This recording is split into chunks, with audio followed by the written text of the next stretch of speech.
El reloj de cuco de plata en el estudio principal de la mansión del Río dio las 11:15 de la mañana. Un sonido agudo y musical que apenas rompía la atmósfera de tensión helada que se había instalado en toda la casa. El señor Fabián del Río, magnate de la energía y hombre cuyo nombre era sinónimo de poder en media docena de continentes, estaba postrado, no por enfermedad, sino por un grave accidente de esquí alpino que le había fracturado la pierna izquierda en 4 puntos y requería una inmovilización absoluta. La inmovilidad era su peor enemiga. Para un hombre acostumbrado a moverse a la velocidad de la luz, a cerrar tratos en zonas horarias dispares, estar confinado a una cama de hospital de alta tecnología en su propia casa era una tortura psicológica. Dale like, suscríbete y comparte. Comencemos. La suite principal de Fabián del Río era más grande que muchos apartamentos de lujo en Manhattan, equipada con tecnología de punta, una pared de monitores bursátiles y asistida por un equipo médico privado y enfermeras especializadas que trabajaban en turnos de 12 horas. Pero ni el lujo ni la atención médica podían calmar la furia sorda y el terror al descontrol que emanaban de Fabián. Estaba irritable, exigente, y se desquitaba con cualquiera que se acercara a su cama, desde el jefe de seguridad hasta su propio hijo, el joven Matías, que evitaba la habitación. Esa mañana, la atmósfera era especialmente pesada. Fabián acababa de tener una discusión explosiva con su asistente personal, un hombre que llevaba 10 años de servicio, sobre la pérdida de un contrato menor debido a su incapacidad de viajar. La tensión había dejado al personal al borde de las lágrimas. Nadie se atrevía a entrar en la habitación sin una razón de peso o la certeza de un escudo. Solo la señora Clara, la jefa de las amas de llaves, se movía con la dignidad adquirida de años de servicio. Clara tenía la tarea de supervisar la limpieza diaria de la suite principal, una labor que requería la precisión de un cirujano. La limpieza la realizaba una chica recién llegada al equipo, una joven que nadie conocía bien, que había sido contratada a través de una fundación social. Era Eliana. Eliana había sido contratada hacía solo 2 semanas. Era una muchacha de origen humilde, con las manos ásperas por el trabajo físico y el rostro de quien ha tenido que luchar por cada centavo, pero con unos ojos increíblemente vivos. Su trabajo era impecable, su presencia casi imperceptible y su discreción perfecta. Mientras Clara supervisaba desde la puerta, con las manos ligeramente temblorosas, Eliana entró en la habitación. Los médicos y las enfermeras se habían retirado a la sala contigua, consultando en voz baja las constantes vitales de su paciente estrella. Dejaron solo a Fabián, inmovilizado y cubierto por sábanas de seda que no mitigaban su mal humor. Él estaba absorto en su tablet de alta resolución, revisando noticias económicas con un ceño fruncido que era su estado natural de concentración.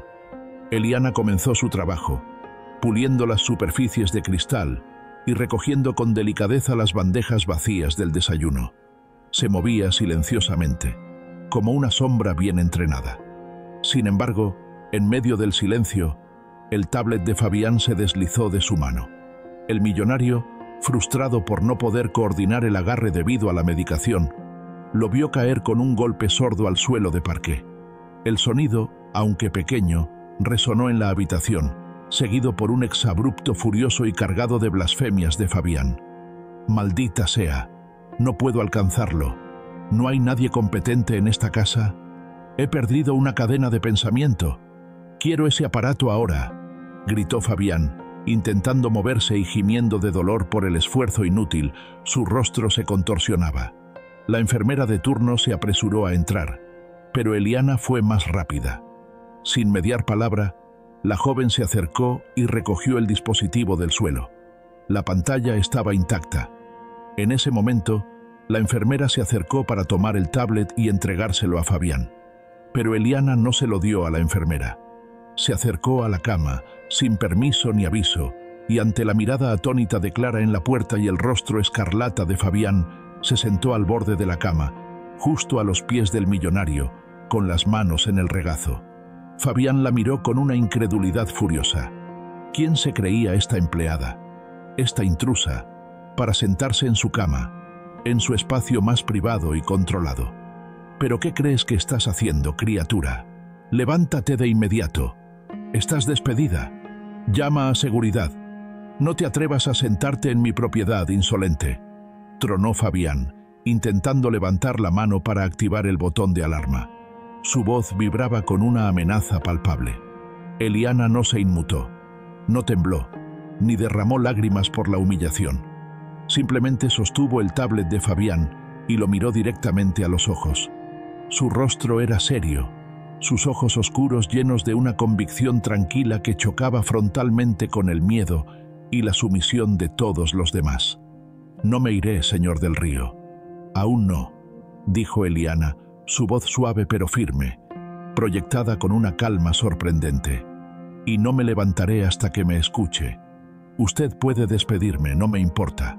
Perder este trabajo será un inconveniente, pero encontraré otro. Pero si usted no detiene esta rabia que lo consume, lo perderá a usted mismo. Su furia es una enfermedad peor que la fractura». El atrevimiento era inaudito.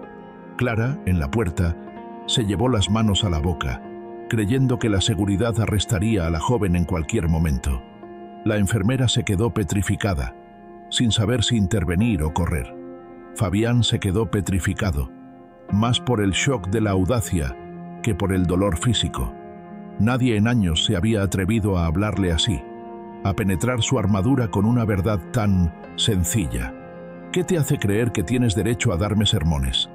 Eres una empleada, una don nadie, que cobra un sueldo para limpiar, siseó Fabián, usando las palabras más hirientes que pudo encontrar, intentando recuperar el control de la situación. Eliana asintió, sin ofenderse. Soy una empleada, y sí, soy pobre, pero mi abuelo solía decirme, Eliana, la verdadera riqueza no está en lo que tienes, sino en lo que puedes dar sin pedir nada a cambio. Usted tiene todo el dinero del mundo, pero está tan furioso, tan encerrado en su ira, que no puede ver más allá de esta habitación. Ella colocó el tablet justo sobre su regazo, asegurándose de que él pudiera alcanzarlo sin esfuerzo. Sus ojos se clavaron en los de Fabián, ofreciendo un espejo de su propia desesperación. Usted está aburrido, señor, y tiene miedo. Usted no está furioso por ese contrato perdido. Está furioso porque no puede caminar, porque no puede controlar el mundo exterior, y está desquitando su frustración con toda la gente que lo cuida y lo respeta. Usted está solo, no por la fractura, sino porque está aislando a todos con su cólera. El silencio que ha provocado es su propia prisión. Fabián sintió que la máscara se le caía. La verdad de lo que la empleada estaba diciendo lo golpeó con la fuerza de un rayo, desmantelando sus defensas. Estaba desesperado, aburrido y aterrorizado por la pérdida de control. Su rabia era solo una cortina de humo para su miedo infantil. ¿Y qué sugieres, genio de la limpieza? ¿Qué puedo hacer para que mi aburrimiento y mi dolor desaparezcan?, preguntó Fabián. Su voz se había reducido a un murmullo de ironía, pero con una rendición notable. No soy un genio, señor. Solo soy una persona que ha visto el dolor. Yo no puedo curar su pierna, pero sí puedo curar su aburrimiento. Usted ama el ajedrez. Lo sé porque el set de plata del siglo XIX en el estudio está siempre lleno de polvo, pero usted lo desempolva con sus propias manos. Los médicos le han dicho que su mente no debe estar quieta. No se distraiga con los negocios que no puede controlar. Distráigase con la vida, con un desafío real. Eliana, sin esperar una respuesta, se levantó. Su misión estaba cumplida. Se dirigió a la puerta, donde Clara la miraba con una mezcla de horror, fascinación y admiración. «Señor del Río, aquí tiene su tablet», dijo Eliana. «Espero que mañana me permita desempolvar el set de ajedrez. Y si me permite, le reto a una partida. Usted puede usar el control de voz para mover sus piezas, y yo usaré mi mente. No aceptaré dinero, solo su tiempo y una lección de humildad». Fabián del Río, el magnate, el temible, se quedó mirando a la joven que había osado desafiarlo. Su reacción lo dejó completamente desarmado. En lugar de activar la alarma, una risa profunda y ronca Una risa de asombro y liberación brotó de su garganta. No había reído así en meses, quizás en años. «¡Alto ahí, señorita!», gritó Fabián. Su tono era ahora de pura diversión y respeto. Eliana se detuvo en el umbral. «No estás despedida. Estás contratada para una nueva función. Eres mi asesora de la verdad, y me encantaría humillarte en una partida de ajedrez. Mañana a las 10 en punto. Pero con una condición». «¿Cuál, señor?», preguntó Eliana, el corazón latiéndole fuerte por la audacia de la situación. «Que dejes de llamarme señor del Río y me llames Fabián. Si vamos a jugar, seremos iguales en la mesa. Y si me ganas, te daré lo que pidas, cualquier cosa». Eliana sonrió. Por primera vez, Fabián vio la belleza sencilla y la inteligencia sin adornos en los ojos de la joven. «Trato hecho, Fabián. Pero si yo gano, usted me promete que usará su dinero y su influencia para ayudar a otros, en lugar de para desquitarse con ellos, y que le pedirá disculpas a su asistente personal por el insulto de esta mañana, y a su hijo, Matías, por su frialdad». Fabián se echó a reír de nuevo, una risa liberadora. «Eres una negociadora despiadada. De acuerdo. Trato hecho. Y Clara, dile a la enfermera que cancele la medicación para el dolor. Creo que acabo de encontrar la cura para mi mal humor». Y pide una camilla para la enfermera. La pobre está a punto de desmayarse. Clara, la jefa de las amas de llaves, asintió, las lágrimas de alivio en sus ojos. La empleada humilde había entrado en la habitación del millonario y lo que había hecho, sentarse en su cama y desafiar su ira con la verdad, había impactado a todos. No solo había salvado su trabajo, sino que había salvado el ambiente de toda la mansión. Había reemplazado el miedo con el ajedrez y la soledad con una inusual y valiente conexión humana. A la mañana siguiente, a las 10 en punto, Eliana entró en la suite. El set de ajedrez de plata estaba listo en una mesa auxiliar junto a la cama. Fabián la saludó con una sonrisa que no se sentía forzada. La tensión de la casa había desaparecido, reemplazada por una expectativa casi tangible. «¿Lista para tu derrota, Eliana?», preguntó él. «¿Lista para enseñarle a un millonario que a veces la pieza más pequeña es la que decide el juego, Fabián?», respondió ella. El impacto de la joven no fue un acto de deslealtad, sino de una verdad audaz. Había visto la humanidad detrás del dinero y la había desafiado a salir. Y esa fue la verdadera jugada maestra. El millonario, postrado, se levantaba por el espíritu inquebrantable de una empleada humilde. «Dale like, suscríbete y comparte. Sigamos». El eco de esa primera risa de Fabián del Río no solo rompió el cristalino silencio de la suite, sino que actuó como un mazo contra los muros invisibles que el magnate había construido alrededor de su corazón. La noticia de lo ocurrido se filtró por las venas de la mansión con la velocidad de un rayo. Los guardias de seguridad, que minutos antes estaban listos para extraer a Eliana por la fuerza, relajaron los hombros. Los cocineros intercambiaron miradas de incredulidad, y Matías, el hijo de Fabián, se detuvo en el pasillo, con la mano en el pomo de la puerta, preguntándose qué clase de milagro había ocurrido tras esas puertas de roble. Esa tarde, la mansión del Río no parecía la misma. Por orden directa de Fabián, se abrieron los pesados cortinajes de terciopelo que habían mantenido la suite en una penumbra fúnebre. La luz del sol inundó la estancia, revelando motas de polvo que Eliana se apresuró a limpiar con una sonrisa, mientras Fabián la observaba desde su cama.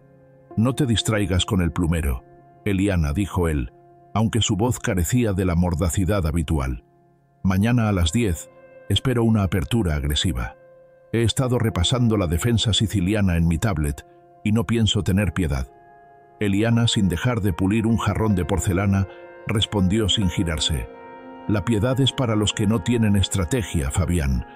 Yo me preocuparía más por estudiar el gambito de dama». Fabián soltó un gruñido que pretendía ser una queja, pero terminó siendo una mueca de satisfacción. Sin embargo, el cambio más profundo ocurrió 2 horas después. Fabián llamó a su asistente personal, el hombre al que había humillado esa mañana. El empleado entró temblando, con una carpeta de renuncias lista en la mano. convencido de que sería el siguiente en caer. «Siéntate, Jorge», dijo Fabián, señalando una silla. Su voz era ronca, como si no estuviera acostumbrado a usarla para algo que no fueran órdenes. «He sido un imbécil. Lo que te dije esta mañana fue el miedo hablando, no la razón. Estás haciendo un trabajo excelente en condiciones deplorables. Por favor, acepta mis disculpas y dobla tu bono trimestral, no por el silencio, sino por la paciencia». Jorge se quedó mudo. En 10 años, jamás había escuchado la palabra disculpa salir de los labios de su jefe. Salió de la habitación no con una carta de renuncia, sino con una renovada lealtad que el dinero nunca hubiera podido comprar. A la mañana siguiente, el ambiente en la mansión era de una expectación casi deportiva. Clara, la jefa de las amas de llaves, había dispuesto un carrito con té de jazmín y galletas de jengibre, algo que Fabián solía rechazar, pero que ahora aceptaba como parte del ritual. El tablero de plata del siglo XIX brillaba bajo la luz. Las piezas, labradas con una precisión microscópica, parecían cobrar vida. Eliana se sentó frente a él. La diferencia entre ambos no podía ser más gráfica. Él, envuelto en sedas y rodeado de monitores que escupían datos bursátiles. Ella, con su uniforme impecable y la sencillez de quien sabe que no tiene nada que perder. «Las blancas empiezan», Fabián, dijo ella. Fabián movió su peón a E4 usando el mando de voz. «Sabes, Eliana, la gente cree que el ajedrez se trata de capturar al rey, pero se trata de controlar el centro, igual que en los negocios.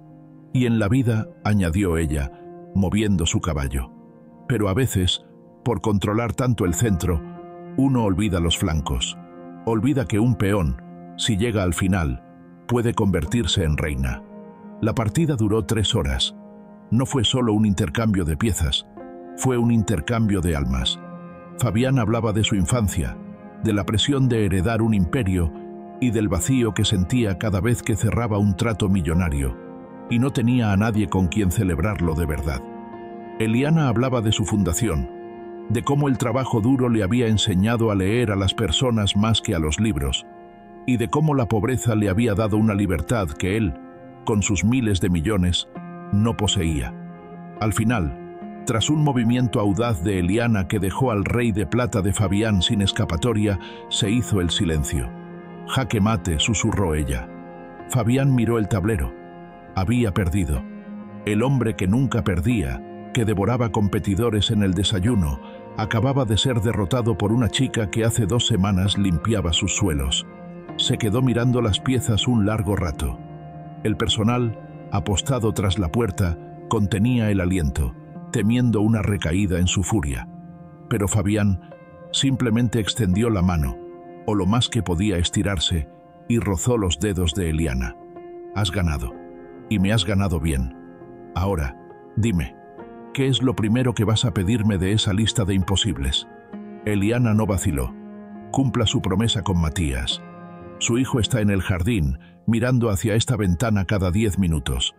Tiene miedo de entrar porque cree que usted lo odia por no querer seguir sus pasos en la empresa de energía. Entre usted y él hay un abismo de silencio más grande que el que había entre nosotros». Fabián suspiró. Esa era la jugada más difícil de todas. Llamó a su hijo. Matías entró con la cabeza baja, esperando un sermón sobre su falta de ambición. En cambio, se encontró con un padre que le pidió que se sentara a jugar la siguiente partida. «Tu padre es un pésimo perdedor, Matías», dijo Fabián con una sonrisa triste. «Necesito que alguien de la familia recupere el honor de los del Río en este tablero. Eliana me ha dado una paliza».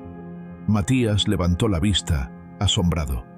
Por primera vez en años, vio a su padre no como a un gigante de acero, sino como a un hombre herido que intentaba sanar.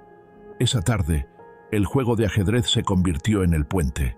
No hablaron de negocios, hablaron de las piezas, de estrategias y, finalmente, de sus propias vidas. Eliana se retiró discretamente a la cocina, sabiendo que su presencia ya no era necesaria allí. La cura había comenzado. Sin embargo, el impacto de Eliana no se detuvo en las paredes de la mansión. Fabián, aún inmovilizado, comenzó a utilizar su tablet para algo más que revisar la bolsa. Siguiendo el consejo de su asesora de la verdad, empezó a investigar las condiciones de las comunidades donde sus plantas de energía operaban. Descubrió que, en su búsqueda del beneficio máximo, había pasado por alto el bienestar de miles de personas. Convocó reuniones por videoconferencia, pero esta vez el tono era distinto. Sus ejecutivos, acostumbrados a los gritos, se encontraban con un Fabián que hacía preguntas incómodas sobre sostenibilidad, becas escolares y hospitales comunitarios. Señor del Río, esto reducirá nuestro margen de beneficio en un 15% este año, protestó su director financiero. No es un gasto, es una inversión en humanidad, respondió Fabián, repitiendo casi palabra por palabra lo que Eliana le había dicho. Y si no les gusta, pueden empezar a buscar empleo en otra parte. Prefiero ser un poco menos rico y mucho más humano. Pasaron 2 meses. El yeso finalmente fue retirado y Fabián comenzó una rehabilitación intensiva. Eliana seguía en la casa, pero ya no limpiaba. Fabián la había nombrado directora de responsabilidad social de su empresa. Al principio, hubo críticas y burlas en el sector corporativo sobre la Cenicienta de Del Río, pero Eliana pronto demostró que su inteligencia emocional y su conocimiento del terreno valían más que cualquier MBA de Harvard. El día que Fabián volvió a caminar sin ayuda de muletas, organizó una pequeña cena en el jardín. Estaban Clara, Jorge, Matías y, por supuesto, Eliana. Hoy es un día especial, dijo Fabián, levantando su copa de agua. Había dejado el alcohol por recomendación médica y por decisión propia. Hace meses estaba en una cama, creyéndome el rey del mundo mientras mi alma se pudría de soledad e ira. Una joven entró en mi cuarto y tuvo la insolencia de decirme la verdad. Fue el movimiento más arriesgado que he visto en mi vida. Miró a Eliana con un respeto profundo. Me salvaste de la peor fractura de todas, Eliana. No la de mi pierna, sino la de mi espíritu. Gracias por no tener miedo. La historia de la mansión del Río se convirtió en una leyenda urbana en el mundo de los negocios. Se hablaba de cómo un accidente de esquí y una partida de ajedrez habían cambiado el rumbo de una de las corporaciones más poderosas del país. Pero para los que vivían allí, el cambio era más sencillo y cotidiano. Matías decidió estudiar arquitectura sostenible con el apoyo total de su padre. Jorge se convirtió en la mano derecha de un Fabián que ahora escuchaba antes de ordenar. Y Clara, la jefa de las amas de llaves, vio cómo su equipo de limpieza era tratado con la dignidad que siempre merecieron, con salarios justos y programas de formación. Fabián del Río volvió al mundo, pero ya no como un tiburón, sino como un constructor. Donó una parte masiva de su fortuna para crear la Fundación Eliana, dedicada a capacitar a jóvenes de barrios humildes para que pudieran entrar en el mundo profesional sin perder su esencia. Su misión era empoderar a una nueva generación, ayudándoles a descubrir su potencial y a cultivar sus sueños. Un año después, Fabián y Eliana volvieron a sentarse frente al tablero de plata. Fabián caminaba con una ligera cojera, un recordatorio de su mortalidad que ahora llevaba con orgullo. Esta vez no te lo pondré tan fácil, dijo Fabián, moviendo su pieza con determinación. Me alegra oírlo, Fabián, respondió ella, moviendo su peón con calma. Porque en este juego, el momento en que crees que lo sabes todo, es el momento en que pierdes. La partida avanzaba bajo la luz de las estrellas. La mansión del Río ya no era una fortaleza de soledad, sino un hogar de puertas abiertas, lleno de risas y sueños compartidos. El reloj de Cuco sonó a las 11, marcando un momento de celebración. A veces, para levantarse, hay que romperse y permitir que otros nos ayuden. Eliana, la mujer que se atrevió a sentarse con un magnate, le enseñó a Fabián la lección más valiosa de su vida, que la verdad no entiende de jerarquías y que el amor al prójimo es la energía que realmente mueve al mundo. Con el tiempo, la fundación se convirtió en un faro de esperanza. Los jóvenes que pasaban por allí no solo aprendían habilidades técnicas, sino también valores esenciales como la empatía y la resiliencia. Fabián disfrutaba cada vez que veía a un antiguo alumno regresar para compartir su historia de éxito, recordándole que su inversión en el futuro valía la pena. Así, mientras las piezas del ajedrez se movían en una danza estratégica, Fabián y Eliana tejían un nuevo futuro, uno donde la esperanza y la solidaridad reinaban. La partida era más que un juego, era una representación de la vida misma, llena de desafíos, aprendizajes y, sobre todo, conexiones humanas. Cada movimiento en el tablero se convertía en un símbolo de sus propias batallas, y Fabián comprendía que cada derrota debía ser vista como una oportunidad para aprender y crecer. En esa noche estrellada, el verdadero triunfo no se medía en victorias, sino en la capacidad de transformar vidas y dejar un legado de amor y compasión. Dale